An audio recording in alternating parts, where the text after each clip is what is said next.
footprints at least. Huh?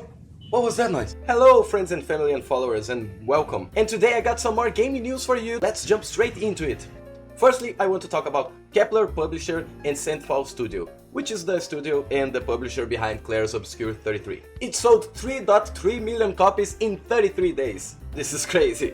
It's almost as if this was planned. What caught my attention was this article by Lee Brady. In this article, Lee Brady is talking about games industry business interview with both Chief of Operations Officer Francois Maurice from Sandfall and Portfolio Director Matt Adrian.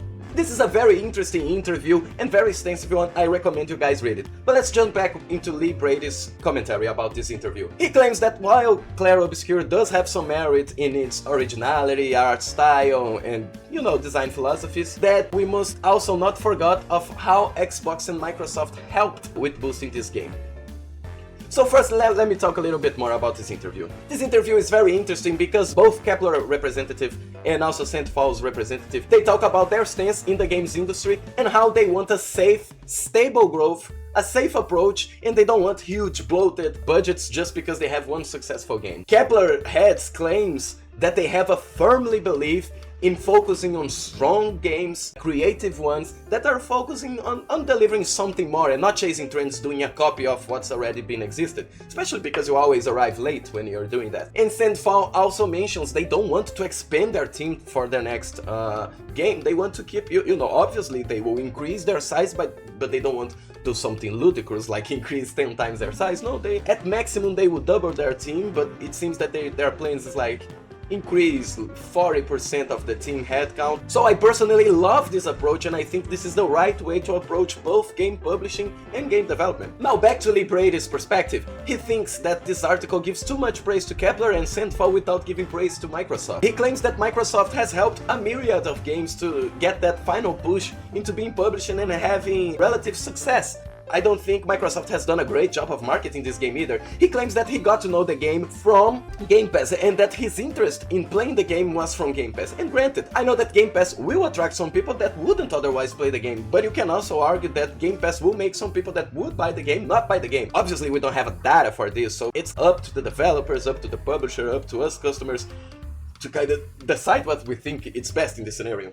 So I don't think that claiming that just because it's on Game Pass it automatically had reached a bigger audience is a true claim, in the sense that it may just as well hurt their sales. And I personally, I barely saw any marketing on Clair Obscur. I got to know through word of mouth, content creators were talking about the game and all the social media, and there was praise everywhere. So I think it's due to the game's quality merit and not actually due to Microsoft's hand in the publishing of this game.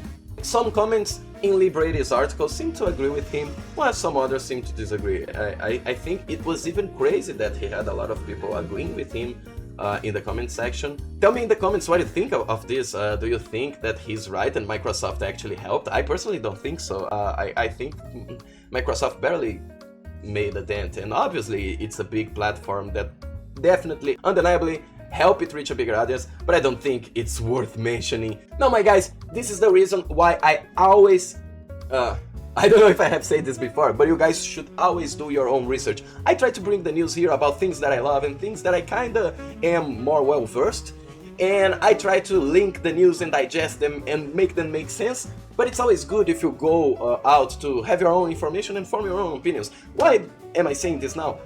Because if you click on this Lee Brady author and you look at the latest news he posted on True Achievements, which is the site I got this article, and latest editorials, I am not saying this to be offensive, but he's just a Microsoft shill. He's just a Microsoft shill. There is no 2 cents about it. There's no 2 cents. And I don't say this as a bad thing.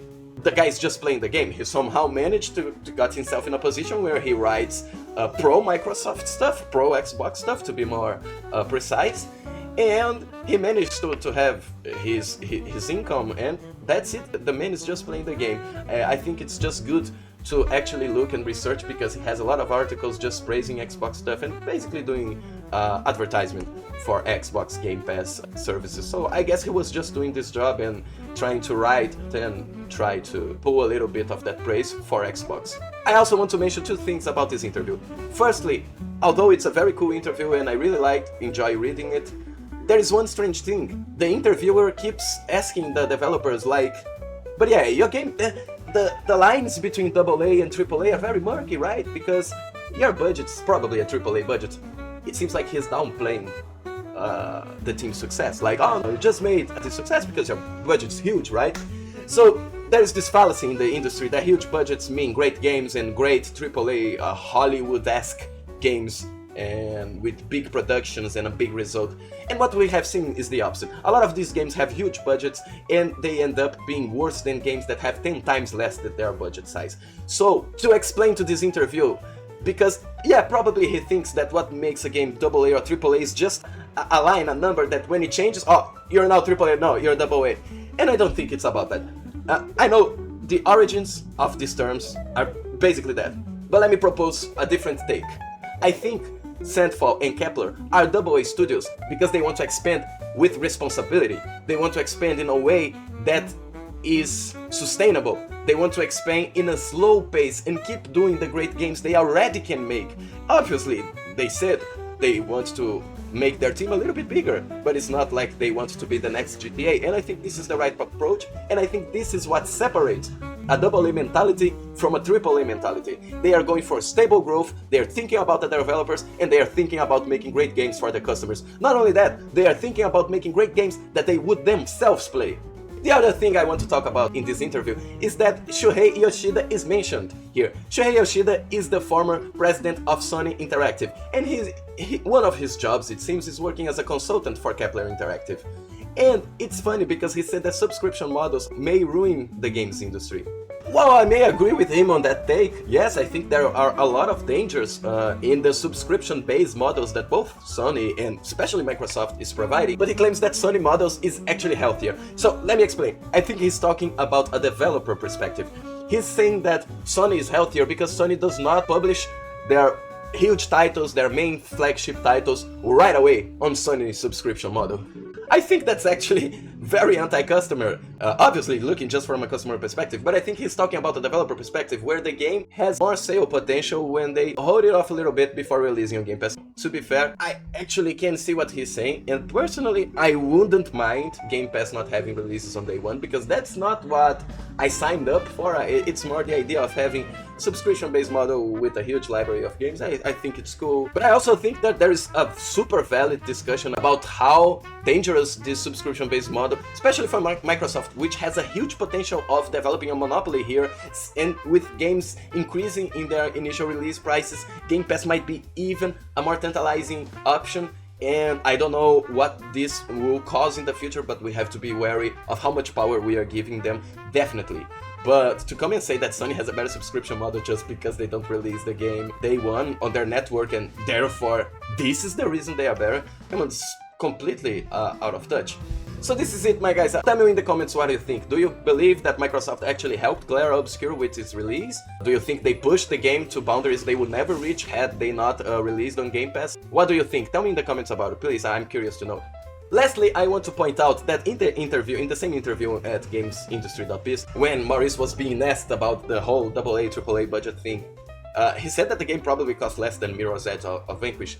So this just goes to show that the AAA bloated budget mentality is not correct, and I think that pretty much screams the difference between a AA approach and a AAA approach. Now I gotta talk about Electronic Arts. Yeah, they always manage to get themselves in controversy, and I'll actually tie that up on our last subject. So let's go. IGN's Rebecca Valentine had an interview with EA Entertainment President Laura Milley about the cancelled EA Black Panther game. EA claims it was due to focusing on success. So basically, EA is trying to do what every game company should do and focus on their success. Do not spread yourself too thin. And even though there's a lack of superhero success lately in all entertainment like TV shows, movies and games, Electronic Arts claims that they still want to release an Iron Man game which is in production, seems to be in the oven, so let's wait and see. Iron Man is a very interesting character and I think it has a lot of potential for gaming because the guy can fly, shoot lasers from his head. This is super video gaming. So whether this decision was made internally, they did their own testing and they realized themselves like, oh my god, maybe this is not good for publishing yet, or maybe we'll actually waste less money if we just cut it out now. Or maybe it was an external result of seeing the shift in the gaming audience in the latest years, how more vocal they are, and they could probably have come to the same realization. Regardless, they decided to cancel the game.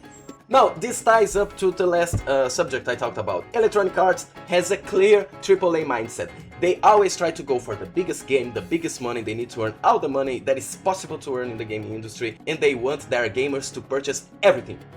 They have been expanding and shrinking and laying off people in the process. They have huge bloated CEOs and other executive salaries, and they have 1,000 of statements that are clearly out of touch with their gaming audience, which is insane. It's just insane. EA has been having record-breaking profits, like maybe not record-breaking profits, but EA has been having profits steadily for I would say 20 years, maybe even more.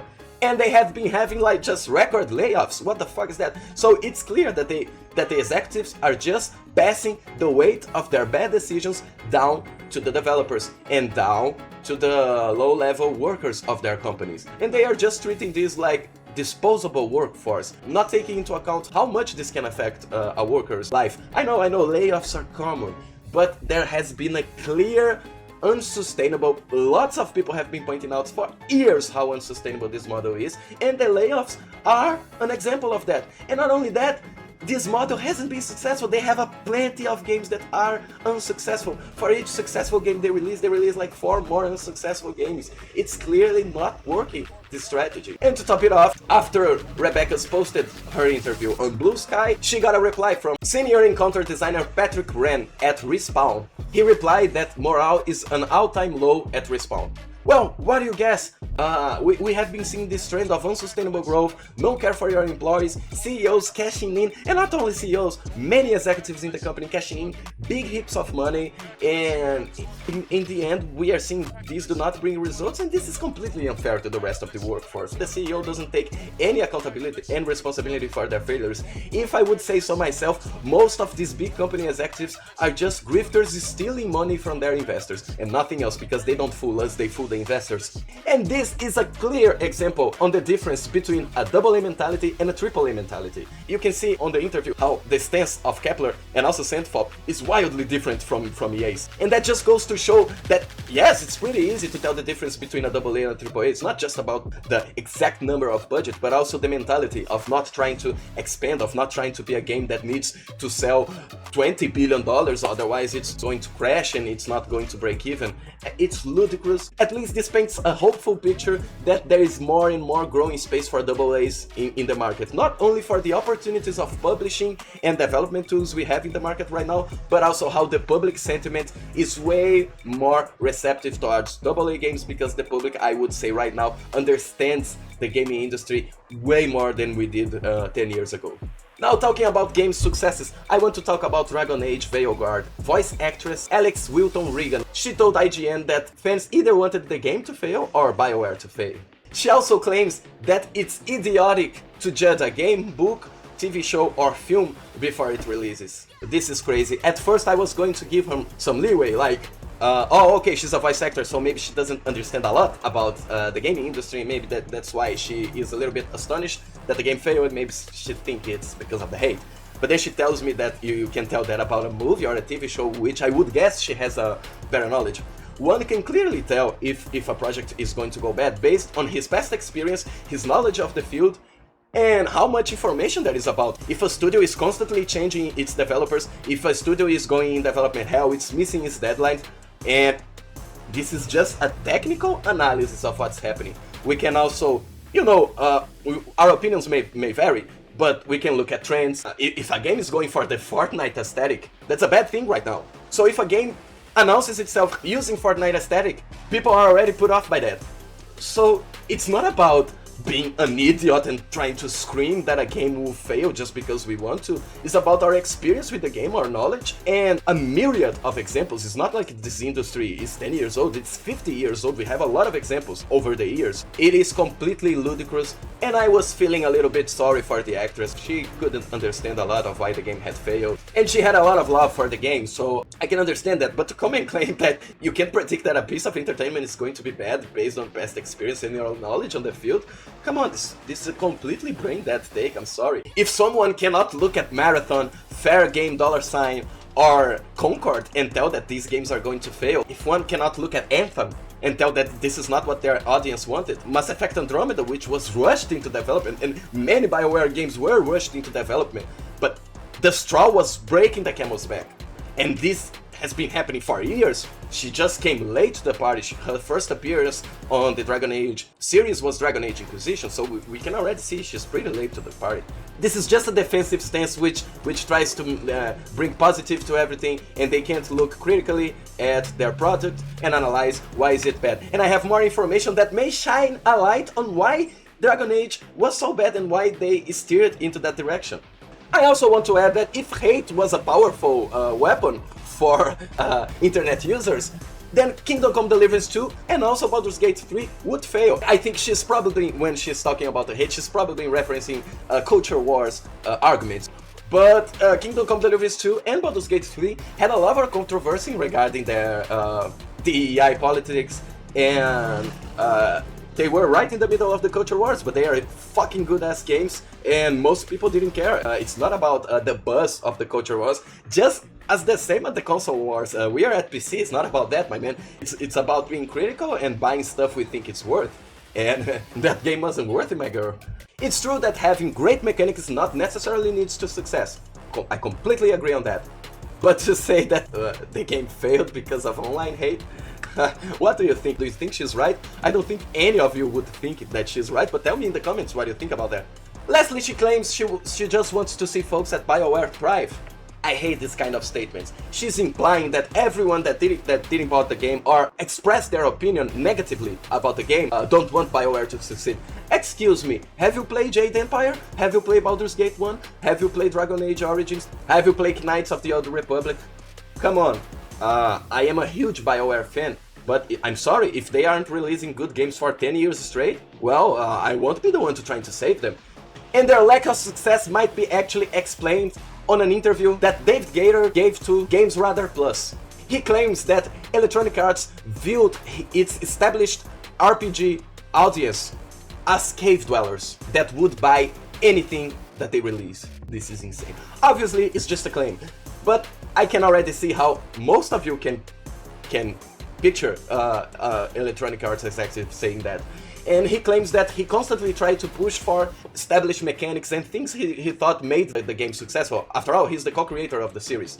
And he was constantly met with this sort of analogy that they don't need to cater to these people because these people will buy their games regardless. So they need to focus on reaching a newer audience and just a middle finger to the established audience because they don't need to care for them. They will buy the games regardless. And this is why it is very important to vote with your wallet. So this explains a lot. Electronic Arts have been avoiding catering to their established RPG audiences, and they have done like the exact opposite of what we want because they are trying to reach a newer audience. In their minds, they thought, we already have these fans, so we need to do different stuff to get newer fans, and they probably thought, oh, and everybody will be just a mindless zombie that buys everything we release. And this just goes to show how little these big companies think of us. They see us as cattle, and that's why they use the word consumer and not customer, which I think consumer has a lot less action tied to it. It's like a passive, you are passive, consuming, while a customer implies that it has active decision on what he's trying to do. That's why I like to use the word customer and not consumer. And it's funny because if EA didn't care for the old audience, they would, do a new IP, which they have done thousands of times and they have failed in the last. They've tried to do a new IP in this new direction that doesn't want to cater to the old RPG audience. But we all know why they keep using the same IPs of the people that they don't even want to cater, because they think it will be free sales. Well, I guess they are now realizing how wrong they are. Or maybe not, maybe they'll keep doubling down on these wrong decisions and keep making themselves look stupid, then we'll make a lot of more videos about them. On the latest Electronic Arts news, this is a lot more understandable. Battlefront 2 has a resurgence of players. While it's not exactly sure what's caused this, I have an opinion. First, there is a lack of good sci-fi shooters released lately. Second, that game has great graphics till this very day, so it holds up. Third, probably a lot of, Star Wars shows and TV things that might have left people with a taste on their mouth, like, oh, I want to play a Star Wars game, and a shooter game, because we have Jedi Survivors, which is a pretty cool Souls-like, Souls-light gameplay. But it seems that some streamers are seen playing Battlefront 2 lately, some articles are talking about it, so I guess it's just that organic growth that goes happening, and people are going back to the game, it's reaching big numbers again.